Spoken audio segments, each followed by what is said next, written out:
sa payo, sinusunod ang sariling kagustuhan. Ayaw makinig sa pangunawa, kundi ang boses ng sarili niyang puso. At ang hangal ay walang nais, kundi ipakita ang kaniyang iniisip.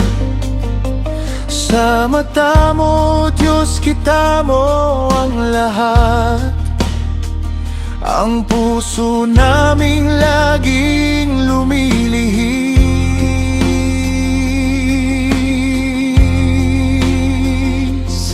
O Diyos, Ikaw ang kanlungan ko. Sa iyong pangalan ako'y ligtas. Sa bawat pagod ng kaluluwa, sa iyo lang ako nakakahinga. Ikaw ang bundok na matibay, ang lakas sa oras ng unos. Sa gitna ng mundo na nagugulo, sa iyo, Diyos, ako'y payapa.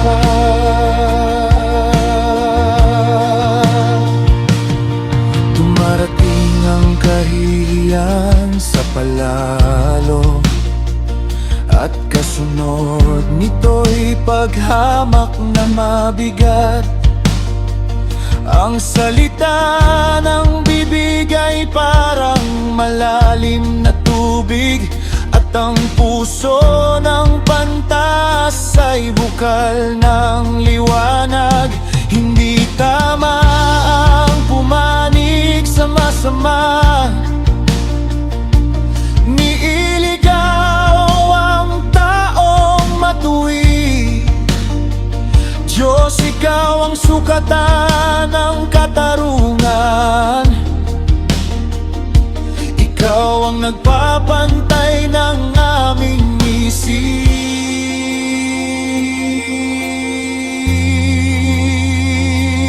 O Diyos, Ikaw ang kanlungan ko.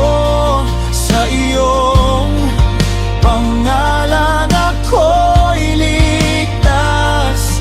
Sa bawat pagod ng kaluluwa, sa iyo lang ako nakakahinga. Ikaw ang bundok na matibay, ang lakas sa oras ng unos. Sa gitna ng mundo na nagugulo, sa iyo, Diyos, ako'y payapa.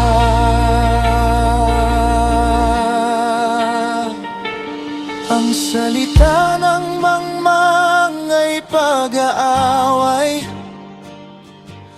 at ang dila niya'y humihingi ng palo.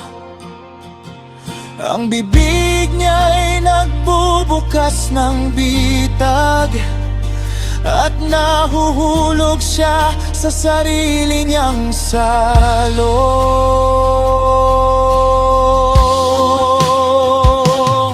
At ang bulong ay parang kamandag, lumalalim, sumasakit, humihiwa ng loob. Ngunit sa iyong presensya, O Diyos na tapat, may paghilom na hindi matatagpuan sa mundong ito. Sa katahimikan naririnig kita,